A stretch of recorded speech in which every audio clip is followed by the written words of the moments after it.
Hi hello నమస్తే వణకం అదాబ్. నేను మీ Bhaskar Timma, sir అని పిలవచ్చు, అని అని కూడా పిలవచ్చు. మీ అందరికీ కూడా most welcome to the pre final marathon series. Already నిన్న జరిగిన ఎగ్జామ్స్కి నిన్న చెప్పాం కదా మన తెలుగుకి సంబంధించి. దానికి సంబంధించి హ్యూజ్ రెస్పాన్స్ వచ్చింది. తెలుగు బాగానే రాశారు అనుకోని కొంతమంది మెసేజ్ పెట్టారు, అన్న ఎగ్జామ్ బాగా రాశారన్న, అన్న థ్యాంక్ యూ అన్న, నీ బ్లెస్సింగ్తోనే గెలవగలిగామన్నా. సో నా బ్లెస్సింగ్ ఏం లేదురా, మీరు చాలా బాగా వర్క్ చేశారు, చాలా బాగా వర్క్ చేశారు, అది రిజల్ట్ అంతా కూడా. అండ్ ఇంకొంతమంది ఏం చేస్తారంటే థ్యాంక్ యూ అన్న 99 వచ్చి అంట, వాళ్ళకి స్పాట్లోనే ఎవాల్యుయేషన్ చేశారంట. దీనివల్ల ఏంటంటే తెలుగులో మీ వల్లే అని అనుకున్నాడు. సో నా వల్ల అయితే కాదులే, మీరు మీరు పెట్టిన ఎఫర్ట్, మీకున్న నాలెడ్జ్, మీకున్న ఇంటెలిజెన్స్ ఇది అంతటి వల్ల జరిగింది. అయితే ఏదేమైనప్పటికీ కూడా నేను ఎలా ఆలోచిస్తానంటే, ఒక్కసారి ఒక సబ్జెక్ట్కి 99 వరకు మనం తీసుకొని రాగలిగితే ఒక టాపర్కి, అట్ ద సేమ్ టైం మిగిలిన సబ్జెక్ట్లో ఈరోజు హిందీ ఉంది కదా, మరి హిందీలో ఎందుకు తీసుకొని రానివ్వకూడదు 99 వరకు కూడాను. మనం హిందీకి కూడా ట్రై చేద్దాం 99 వరకు కూడాను. సో దీనికి ఇప్పుడు ట్రై చేయాలంటే మీ అందరికీ ఇమ్మీడియట్గా ఇంపార్టెంట్ క్వశ్చన్స్ కావాలి కదా. సో ఇంపార్టెంట్ క్వశ్చన్స్లో మనకి ఏమున్నాయి ఏంటి అని కొంచెం సింపుల్గా చెప్తాను, ఒకసారి వినండి. పాయింట్ 1 అబ్జర్వ్ చేస్తే, లేఖక పరిచయం. మన అందరికీ కూడా కవి పరిచయాలు ఉంటాయి కదా. కవి పరిచయాల్లో లేఖక పరిచయాల్లో వీళ్ళు ముగ్గురు వస్తారు, ఒకటి సుమిత్రానంద పంతుని, ఇంకొకటి ఆర్పిని శంకు, ఇంకొకటి Bihari. At the same time ఇక్కడ కవి పరిచయాల్లో చూస్తే ఒకటి భగవంత్ శరణ్ ఉపాధ్యాయ్, నెక్స్ట్ విష్ణు ప్రభాకర్, ఇంకొకటి కాకా కాలేకరు. కాబట్టి ఈ కవి పరిచయాలు వీళ్ళు ముగ్గురే చూసుకోండి, ఇక్కడ ఈ కవి పరిచయాలు వీళ్ళు ముగ్గురునే చూసుకోండి. వీళ్ళ ముగ్గురు నుండి ఒక క్వశ్చన్ అనేది డెఫినెట్లీ వస్తుంది, మనం రాసి వచ్చి అనమాట. ఇది నేర్చుకోవాలి, అది నేర్చుకోవాలి. సో దీనికి మార్క్స్ అనేది వచ్చేస్తాయి. ఒక్కడికి ఇక్కడ అయిపోయింది. ఇప్పుడు రెండో క్వశ్చన్, మనందరికీ 8 మార్క్స్ క్వశ్చన్స్ ఉన్నాయి కదా. 8 మార్క్స్ క్వశ్చన్లో పోయిటరీ నుండి ఒకటి భరత బాధలు, ఇంకొకటి కనకానికి అధికారి. ఈ 2 లెసన్స్ నుండి మనం నేర్చుకుంటూ వెళ్తే అక్కడ మనకి యాక్చువల్లీ 4 లెసన్స్ ఉన్నాయి ఈ పోయిటరీ నుండే. కానీ నా పోయిటరీలో 4 లెసన్ నుండి 2 నేర్చుకుందా, ఈ రెండిట్లో పక్క ఒకటి పడుతుంది, పక్కగా రాసి వచ్చి అనమాట. ఈ 2 కూడా ఇంపార్టెంట్. ఆ తర్వాత ఫ్రోజ్లో నుండి ఒకటి ఈద్గాహ్ నేర్చుకున్నాం, ఇంకొకటి లోక్గీత్ నేర్చుకున్నాం. ఈ 2 నేర్చుకుంటే మనకు పనులు అయితే ఇక్కడ కూడా 8 మార్క్స్ వస్తాయి. ఇది ఫస్ట్ చేయాల్సినవి కంప్లీట్ అయిపోయా. ఇది అయిపోయిన తర్వాత నెక్స్ట్ మీ అందరికీ కూడా ఇప్పుడు పత్రలేఖనం చూద్దాం. పత్రలేఖనంలో మీరు బాగా అబ్జర్వ్ చేస్తే చుట్టి పత్రం, నెక్స్ట్ పుస్తక విక్రేత పత్రం, నెక్స్ట్ యాత్ర వర్ణానిక పత్రం, ఇంకా పైసా ఔర్ అనుమతి. సో పైసా కావాలనుకో నాన్నకు అడగడం. ఈ పత్రలేఖనం ట్రై చేయండి, ఇది కూడా మనందరికీ ఎగ్జామ్లో పక్కా వస్తుంది. ఆ తర్వాత నిబంధనలు చూస్తే ఇక్కడ 6 నిబంధనలు ఇచ్చాను. దీపావళి, దూరదర్శన్, పుస్తకాలు అయ్యి, నెక్స్ట్ పర్యావరణ ఔర్ ప్రదూషణ అండ్ కంప్యూటర్, రాష్ట్రీయ త్యోహార్లో మీ అందరికీ కూడాను అయితే జనవరి 15 లేకపోతే ఆగస్ట్ 15 లేదా జనవరి 26 ఈ 2 కూడా అడుగుతారు. సో ఇక్కడ కూడా మీ అందరికీ పక్కాగా వస్తాయి. ఈ క్వశ్చన్స్ కూడా చెక్ చేసుకుంటూ వెళ్ళండి. ఆ తర్వాత మీ అందరికీ 4 మార్క్స్లో కొన్ని ఇంపార్టెంట్ క్వశ్చన్స్ కావాలని అనుకుంటారు కదా. ఇక్కడ 4 మార్క్స్ ఇంపార్టెంట్ క్వశ్చన్స్ ఇచ్చాను. నాకు తెలిసి మీ అందరికీ కూడా ఇక్కడ కనిపించట్లేదు. సో ఎప్పుడైతే ఇక్కడ మీ అందరికీ కనిపించట్లేదో అప్పుడు మీరు అందరూ కూడా చేయాల్సిన సిచ్యువేషన్ అంతా కూడా ఏంటంటే, కింద వాట్సాప్లో లింక్ ఇస్తాను. సో వాట్సాప్ లింక్లో మీరు వెళ్ళి జాయిన్ అయిపోతే, సో అక్కడ మీకు ఈ పీడిఎఫ్ అక్కడ పోస్ట్ చేస్తాను. సో దెబ్బకి సెట్ అయిపోద్ది. ఇక్కడతో ఇంపార్టెంట్ క్వశ్చన్లు ఎవరికైనా సరే పేపర్ని ఇంకా డీటెయిల్గా అనాలిసిస్ చేద్దాం, సో పేపర్ని ఇంకా డీటెయిల్గా చేద్దాం, సో దీన్ని అనాలిసిస్ చేసి ఇంకా మంచి మార్క్స్ తీసుకొని రావాలి అని అనుకుంటే మీ అందరికీ ఇప్పుడు నేను చెప్పే కొద్దిగా వినండి. ఇక్కడ మీరు పేపర్ని మీరు బాగా అబ్జర్వ్ చేస్తే, ఎప్పుడైతే ఇక్కడ మీరు పేపర్ని అబ్జర్వ్ చేశారనుకో చూడండి, ఎప్పుడైతే మీరు ఇక్కడ పేపర్ని అబ్జర్వ్ చేస్తారో చూడండి, ఎప్పుడైతే మీరు ఇక్కడ పేపర్ని అబ్జర్వ్ చేస్తారు ఇక్కడ బాగా అర్థం చేస్తే ఒక గద్యాంశం ఇస్తారు, ఓకేనా, ఒక గద్యాంశం ఇస్తారు. ఈ గద్యాంశం మనం ఏం చేయాలి, చదువుకొని వెంటనే ఆ కింద ఉన్నటువంటి క్వశ్చన్స్ మనం సాల్వ్ చేసుకుంటూ వెళ్ళిపోతే అయిపోయింది. So situation. సో ఇక్కడ మనం ఇవన్నీ సాల్వ్ చేసుకుంటూ వెళ్తే మనకు ఒక 5 మార్క్స్ అనేవి ఇక్కడ వచ్చేస్తాయి. సో అంటే మనం హిందీ చదవడం రాయడం వచ్చేస్తే చాలు మనకి ఇక్కడ పని అయిపోతుంది. ఇది మొట్టమొదటి విషయం, ఓకేనా. హిందీ చదవడం రాయడం వచ్చేస్తే మనకి ఇక్కడ పని అయిపోతుంది. ఇది మొట్టమొదటి ఇష్టం. దాని తర్వాత రెండో క్వశ్చన్ చూసుకుంటే ఈసారి మళ్ళీ సేమ్ పద్యం ఇస్తారు. పద్యం నుండి మన ఆన్సర్స్కి ఇక్కడ క్వశ్చన్స్ ఇస్తారు. వీటిని సాల్వ్ చేసుకుని వెళ్తే మరొక 5 మార్క్స్ అనమాట.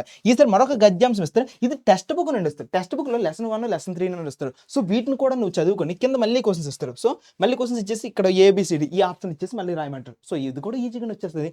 ఆ తర్వాత నెక్స్ట్ మళ్ళీ అపాటిత్ అంటే గద్యాంశం నుండి మళ్ళీ ఒక పారాగ్రాఫ్ ఇస్తారు, ఇక్కడ వరకు రాసమంటారు. మీరు ఇక్కడ బాగా అబ్జర్వ్ చేస్తే 5 4 20 మార్క్స్ మీకు జస్ట్ హిందీ చదవడం రాయడం వచ్చేస్తే రాసుకొని వెళ్ళిపోవచ్చు. సో ఇక్కడతో 20 మార్క్స్ అనేది గ్యారంటీ. ఆ తర్వాత నెక్స్ట్ మీ అందరికీ కూడా వచ్చేది ఏంటి తెలుసా, అసలు అనేది ఇక్కడ ఇంకొక పద్యం ఇస్తారు. దీన్ని కూడా మళ్ళీ సేమ్ ఈ పద్యం నుండి మళ్ళీ రాసుకొని రమ్మంటారంట. సో ఇది ఇక్కడతో మీరు అందరికీ 25 మార్క్స్ అనేది గ్యారంటీ వచ్చాయి. ఆ తర్వాత లేఖక పరిచయం అనేది ఉంది. లేఖక పరిచయంలో మీరు ఇంకా డెడ్ ఈజీ అనమాట. ఏంటంటే మీకు ఇంతకుముందు చెప్పాను కదా, ముగ్గురు నేర్చుకుంటున్నాను. ఆ ముగ్గురు ఎవరు, ఒకటి విష్ణు ప్రభాకర్, కాక కాలేకర్, శ్రీ ప్రభాకర్. వీటికి సంబంధించి పారాగ్రాఫ్ ఇస్తారు. మన తెలుగు అనుకోండి కవి పరిచయం ఇచ్చి కవి గురించి రాయమంటారు. కానీ ఇక్కడ మాత్రం ఏంటంటే వాడే పారాగ్రాఫ్ ఇచ్చి ఆ పారాగ్రాఫ్ని ఫిల్ చేయమంటాడు. So simple answer. సో కొద్దిగా మీరు ముందే చదువుకుని వెళ్ళిపోయారు అనుకో ఇక్కడ పనులన్నీ అయిపోతాయి. దాని తర్వాత నెక్స్ట్ ఇంకొక క్వశ్చన్ చూద్దామా. సో ఇంకొక క్వశ్చన్ చూసుకుంటూ వెళ్తే కవికి సంబంధించినంత వరకు కూడా మళ్ళీ ఒక క్వశ్చన్ ఇస్తారు అనమాట. సో ఇక్కడ ఇంకేంటంటే సేమ్ కవికి సంబంధించి ఒక 4 పాయింట్లు ఇస్తారు. ఈ 4 పాయింట్లు యూజ్ చేసుకొని మళ్ళీ రాయమంటారు అనమాట.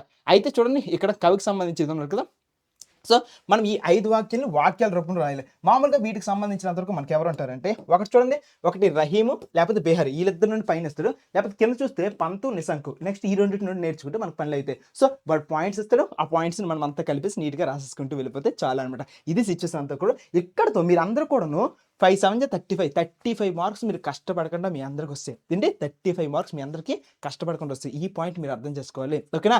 సో ఒక్క కవిపరిచయం నేర్చుకుంటే చాలు. ఇక్కడితో మీరందరూ పాస్ అయిపోయారు. ఇంకాస్త మీరు పాస్ అవ్వాలి అని అనుకుంటే, ఈసారి 4 మార్క్స్ బదులు 8 మార్క్స్ మీకు చెప్తే కొద్దిగా వినండి. ఇక్కడ 8 మార్క్స్‌లో మీరు బాగా అబ్జర్వ్ చేస్తే ఏ రకంగా పాస్ అవుతారు ఏంటి అనుకునంటే, మీకు ఇంతకుముందు చెప్పాను ఇది పోయెమ్ అనే లెసన్. ఈ పోయెమ్ అనే లెసన్‌లో మీకు రెండే 2 లెసన్ చెప్పాను. ఒకటి బరస్తే బాధలు అనుకుని నేర్చుకోమన్నాను. అట్ ద సేమ్ టైమ్ ఇంకొకటి ఏం నేర్చుకోమన్నాను, బరస్తే బాధలతో పాటు ఇంకొక లెసన్ ఏదో నేర్చుకోమన్నాను. నాకు గుర్తు రావట్లేదు. ఒకసారి చూసేద్దామా? బరస్తే బాధలతో పాటు ఇంకే లెసన్ నేర్చుకోమన్నాను. కనకనకే అధికారి. యెస్. కనకనకే అధికారి. ఈ 2 లెసన్‌లు నేర్చుకుంటే మీకు పనులయిపోతాయి. ఓకేనా? సో ఈ 2 నేర్చుకుంటే మీకు టోటల్ 147 ఈ 3 లెసన్ సారాంశంలో 147 లెసన్ 1, లెసన్ 4, లెసన్ 7 ఈ 3 సారాంశాల్లో ఒక సారాంశం మీరు కనకనకే అధికారి, ఇంకొకటి బర్తే బదులు. ఈ 2 నేర్చుకుంటే ఏదో ఒకటి పక్కా వచ్చేస్తది. సో ఇక్కడికి ఒక సెట్ అయిపోయిందా? 8 మార్క్స్ అనేది వస్తాయి. ఆ తర్వాత నెక్స్ట్ చూసుకున్నట్లయితే మళ్ళీ గద్య భాగం నుండి మీ అందరికీ కూడాను ఇక్కడ 4 లెసన్స్ ఉన్నాయి. ఈ 4 లెసన్‌లో మళ్ళీ 2 లెసన్‌లు అనమాట. ఒకటి ఈద్‌గాహ్ ఒకటుంది. అట్ ద సేమ్ టైమ్ ఇంకొకటి ఏంటంటే ఈద్‌గాహ్ అనుకోని ఒక లెసన్ చెప్పాను. ఇంకొకటి ఏం లెసన్ ఉంది అక్కడ లోక్‌గీత్ ఉంటది. సో, ఈద్‌గాహ్ ఒకటి, లోక్‌గీత్ ఒకటి. ఐ థింక్ అదేనా? ఈద్‌గాహ్ ఒకటి, లోక్‌గీత్. సో, ఈద్‌గాహ్ ఒకటి, లోక్‌గీత్ ఒకటి. యెస్. ఈద్‌గాహ్ ఒకటి, లోక్‌గీత్ ఒకటి. ఈ 2 సారాంశాలు నేర్చుకుంటే ఆ మొత్తం 4 లెసన్స్‌లో ఈ రెండిట్లో ఏదో ఒకటి పక్కాగా వచ్చేస్తుంది. సో, ఇక్కడితో మీకు ఇక్కడ ఈ 8 మార్క్స్ కూడా మీరు పక్కా చేసుకున్నారు. అది సిట్యుయేషన్ అంతా కూడాను. సో, ఇక్కడ ఒక 8 మార్క్స్ క్వెషన్, ఇక్కడ ఒక 8 మార్క్స్ క్వెషన్. ఈ 2 కూడా కంప్లీట్ చేసుకుంటూ వెళ్ళిపోయారన్నమాట. ఇది సిట్యుయేషన్ అంతా కూడాను. అయితే ఇప్పుడు ఇంకొద్ది ముందుకెళ్దామా? ఇప్పుడు 4 మార్క్స్ క్వెషన్స్‌కి కొద్దిగెళ్తే మనకు పనులన్నీ అవుతాయి. సో, 4 మార్క్స్ క్వెషన్స్ ఏ రకంగా చేయాలి అనుకుని చెప్దామా? యాక్చువల్లీ 4 మార్క్స్ క్వెషన్‌లో మీరు ఎప్పుడైనా అబ్జర్వ్ చేస్తే ఇక్కడ 8థ్ క్వెషన్ ఉంది కదా! ఈ 8థ్ క్వెషన్‌లో మీకు ఎప్పుడు కూడాను నీతి దోహి అనే లెసన్‌లో నుండి 4 పోయెమ్స్ ఇస్తాడు. ఈ 4 పోయెమ్స్ నేర్చుకుంటే కిందున్న క్వెషన్ మీరు చదవాల్సిన అవసరం లేదు. సో, మీకు పక్కాగా 4 మార్కులు వచ్చేస్తాయి. కాబట్టి నీతి దోహి అనే లెసన్ నుండి మీరు ఇక్కడ ఈ 4 పాయింట్స్ అని మీరు నేర్చుకుంటూ వెళ్ళిపోవాలి. సో, నేర్చుకుంటే మీరు కింద క్వెషన్ నేర్చుకోవాల్సిన అవసరం 4 మార్క్స్ అయిపోయాయి. ఆ తర్వాత నెక్స్ట్ ఇక్కడ చూసుకున్నట్లయితే 4 మార్క్స్ క్వెషన్స్ అనేవి స్టార్ట్ అయ్యాయి. ఇదేమో గద్య భాగానికి సంబంధించిన 4 మార్క్స్ క్వెషన్స్. సో, నీకు ట్రిక్ నీకు ఈ లెసన్‌కి సంబంధించినవి ఏం సారాంశం అనేది నేర్చుకున్నావనుకో, నువ్వు ఆ సారాంశాలు ఇక్కడ కూడా రాసుకుంటూ వెళ్ళిపోవచ్చు. ఇది ప్లాన్ అన్నమాట. అంటే ఆ సారాంశాలు నేర్చుకుంటే ఆ సారాంశాలు ఇక్కడ కూడా రాసుకుంటూ వెళ్ళిపోవచ్చు కాబట్టి చక్కగా సెట్ అయిపోద్ది. కాబట్టి సారాంశాలు నేర్చుకుంటూ వెళ్ళిపోండి. పనులన్నీ కూడా అయిపోతాయి. ఓకేనా? ఇవే దాన్ని. నెక్స్ట్ ఇంకొకటి ఇక్కడ చూసుకున్నట్లయితే మళ్ళీ లెసన్‌కి సంబంధించి ప్రోజ్‌కి సంబంధించి ఇక్కడ క్వెషన్స్ ఉన్నాయి. సో, ప్రోజ్‌కి సంబంధించి ఇక్కడ కూడా మళ్ళీ చెప్తున్నా. సారాంశాలు నేర్చుకోండి. ఆ సారాంశాలు ఒకవేళ మీకు ఇక్కడ రాకపోయానుకో ఈ 4 మార్క్స్ క్వెషన్స్ అక్కడ నేర్చుకుంటూ వెళ్ళిపోతే అవి పని అయిపోతాయి అన్నమాట. సో, ఇక్కడ మీరందరూ అబ్జర్వ్ చేస్తే ఈ 2 క్వెషన్స్ మాత్రం కొద్దిగా మీరు 4 మార్క్స్ క్వెషన్స్ ఎక్కువ నేర్చుకుంటూ వెళ్ళాలి. ఆ తర్వాత పైన ఇంకొక సిట్యుయేషన్ చూడండి. ఇక్కడ ఈ పైన సిట్యుయేషన్‌లో మనకు ఉపవాచకం నుండి 4 మార్క్స్ క్వెషన్స్ ఇస్తాడు. సో, ఉపవాచకం నుండి ఇచ్చేటప్పుడు మీరేం చేయాలి తెలుసా? దో కళాకారు లెసన్‌కి సంబంధించిన మొత్తం నేర్చండి. అట్ ద సేమ్ టైమ్ అనోకోపైకి సంబంధించి నేర్చుకోండి.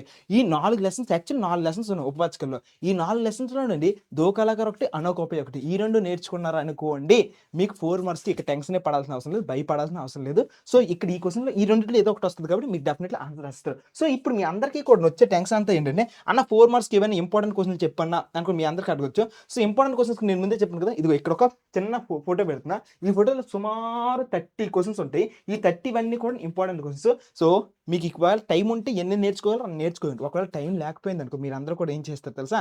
టైం లేకపోతే దీనికి సంబంధించి మీరందరూ గ్రాండ్ టెస్ట్‌కి గట్టిగా ప్రిపేర్ అవ్వండి. సరేనా? గ్రాండ్ టెస్ట్ ప్రిపేర్ అయితే 12 అవుతాయి. సో, ఇవి దీనికి సంబంధించి 30 క్వెషన్‌లు ఉన్నాయి. ఈ 30 క్వెషన్‌లు రోజుకి 5, 5 వేసుకునేలా అయిపోద్దనమాట. ఇది సిట్యుయేషన్. సో, ఇప్పుడు మాత్రం ఏం చేస్తారంటే ఏదైతే గద్య భాగం నేర్చుకున్నారో సారాంశం నేర్చుకొని ఆ సారాంశంలో రాయండి. పనులన్నీ కూడా అవుతాయి. సో, ఇది సిట్యుయేషన్ అంతా కూడాను. అయితే ఇది మీకు క్లియర్‌గా కనిపించదని నాకు తెలుసు. కాబట్టి మీరేం చేస్తారంటే దీనికి సంబంధించిన పీడిఎఫ్‌ని కింద డిస్క్రిప్షన్‌లో లింక్ ఇస్తాను. వాట్సాప్ లింక్ ఉంటది. సో, వాట్సాప్‌లో నేర్చుకుంటూ వెళ్ళిపోతే అయిపోయింది. సో, ఇక్కడితో మీకు క్వెషన్ అండ్ ఆన్సర్స్ అయిపోయాయి కదా! ఆ తర్వాత నెక్స్ట్ ఇంపార్టెంట్ క్వెషన్స్ ఏంటంటే ఇంకొకటి చూద్దామా?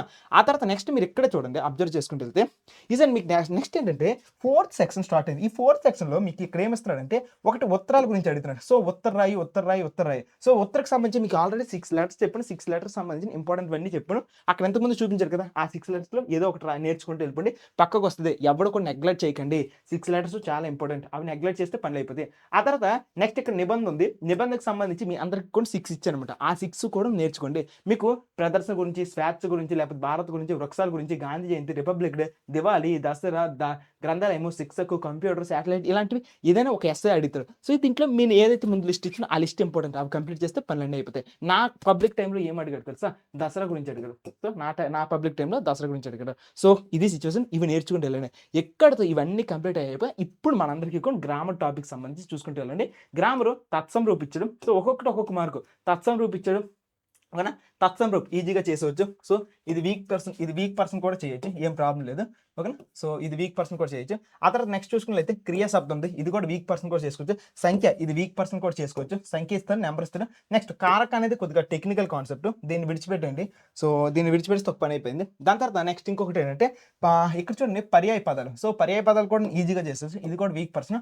తర్వాత విలోమ శబ్దం అంటే ఆపోజిట్ వర్డ్స్, ఇది కూడా వీక్ పర్సన్ చేయొచ్చు. తర్వాత సమాసం ఉంది, నేను సమాసం సంబంధించి యాక్చువల్ నేను ట్రిక్ చెప్తాను. ఓకేనా? సమాసం సంబంధించి యాక్చువల్ నేను ట్రిక్ చేస్తా, ఆ ట్రిక్ అనేది నేర్చుకుంటే మీరు కూడా ఈజీగా చేసుకోవచ్చు. సో ఇది కూడా పని అయిపోయింది. తర్వాత సంధి ఇచ్చేది, మీరు తెలుగులో సంధులు నేర్చుకుంటే ఇక్కడ కూడా సంధులు మీరు నేర్చుకోవాల్సిన అవసరం లేదు, జస్ట్ చదవడం రాయడం వస్తే పనులు అయిపోతాయి. ఆ తర్వాత ఉపసర్గ ఉంది, ప్రత్యయం ఉంది, ఈ రెండు కూడా జుజీబీ టాపిక్స్, ఇక్కడ కూడా మీకు ఏం ప్రాబ్లం అంటూ లేదు. ఓకేనా? దాని తర్వాత నెక్స్ట్ చూసుకున్నట్లయితే మొహావరా అంత డెడ్ ఈజీ టాపిక్ ఏమీ లేదు. ఓకేనా? డెడ్ ఈజీ, చాలా డెడ్ ఈజీ, ఈజీగా నేర్చుకుంటే వెళ్ళిపోతే 3 ఇస్తారు, ఈ 3లో ఏదో ఒకటి మొహావరా కనిపెట్టమంటాడు. ఆ తర్వాత నెక్స్ట్ ఇంకొకటి నేను చూసుకున్నట్లయితే ఒకటి లింగు టెక్నిక్స్ నేర్చుకుంటే పనులు అయిపోతాయి, వచనం టెక్నిక్స్ నేర్చుకుంటే పనులు అయిపోతాయి. ఆ తర్వాత నెక్స్ట్ భవిష్యత్ కాలం అనేది కూడా టెక్నిక్స్ నేర్చుకుంటే పనులు అయిపోతాయి. ఆ తర్వాత నెక్స్ట్ లాస్ట్లో చూసుకుంటే శబ్దరూపు, ఇది కూడా టెక్నిక్స్ నేర్చుకుంటే పనులు అయిపోతాయి. ఇది సిచ్యువేషన్. శబ్దం అంటే ఏంటి? శుద్ధీకరణ అంటాడు. సెంటెన్స్ అనేది రాంగ్ ఇస్తారు, కరెక్ట్ చేయమంటాడు. సో ఇక్కడ 1 2 3 4 ఈ 4 కూడా టెక్నిక్స్ నేర్చుకుంటే పనులన్నీ అయిపోతాయి. సో ఇక్కడ వరకు మీ అందరూ కూడా నేనేం చెప్పాలనుకుంటున్నాను అంటే గ్రామర్ పాయింట్ నాకు వదిలేండి, క్వశ్చన్ అండ్ ఆన్సర్స్ మీరు నేర్చుకోండి, సారాంశాలు కూడా వీలైనంత వరకు నేను సపోర్ట్ చేయడానికి ట్రై చేస్తాను. ఓకేనా? లేకపోతే మీరు నేర్చుకోండి. మళ్ళీ చెప్తున్నా, గట్టిగా చేద్దాం, గట్టిగా ట్రై చేద్దాం. మనం ఈజీగా ట్రై చేస్తే 80 మార్క్స్ వరకు మన స్కోర్ వచ్చేస్తుంది.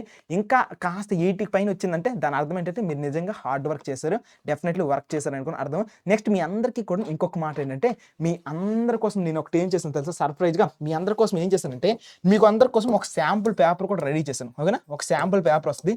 ఈ శాంపుల్ పేపర్ ఏంటంటే మీరు రేపు ఎగ్జామ్ కదా, రేపు ఫ్రీ ఫైనల్ కోసం ఒక ఎక్స్పర్ట్ తయారు చేసిన పేపర్, ఈ ఎక్స్పర్ట్ తయారు చేసిన పేపర్ మీకు ఇస్తున్నా. ఓకేనా? ఈ శాంపుల్ పేపర్ ఏంటంటే దీంట్లో ఉన్న క్వశ్చన్స్ అన్ని కూడా రేపు నేర్చుకుంటూ వెళ్ళిపోండి. ఇది ఎక్స్పర్ట్ తయారు చేసి ఇచ్చిన పేపర్, దీన్ని కూడా కంప్లీట్ చేసుకుంటూ వెళ్తే పనులన్నీ అయిపోతాయి. ఓకేనా? సో దీని యొక్క పీడిఎఫ్ కూడా కింద డిస్క్రిప్షన్లో మీ అందరికి ఇచ్చేస్తాను. ఇలా మొత్తానికి సంబంధించిన టాపిక్స్ అన్ని కూడా మీకు ఇస్తున్నాను, కుమ్మేయండి. ఓకేనా? మొత్తానికి కూడా కుమ్మేయండి. Thank you so much.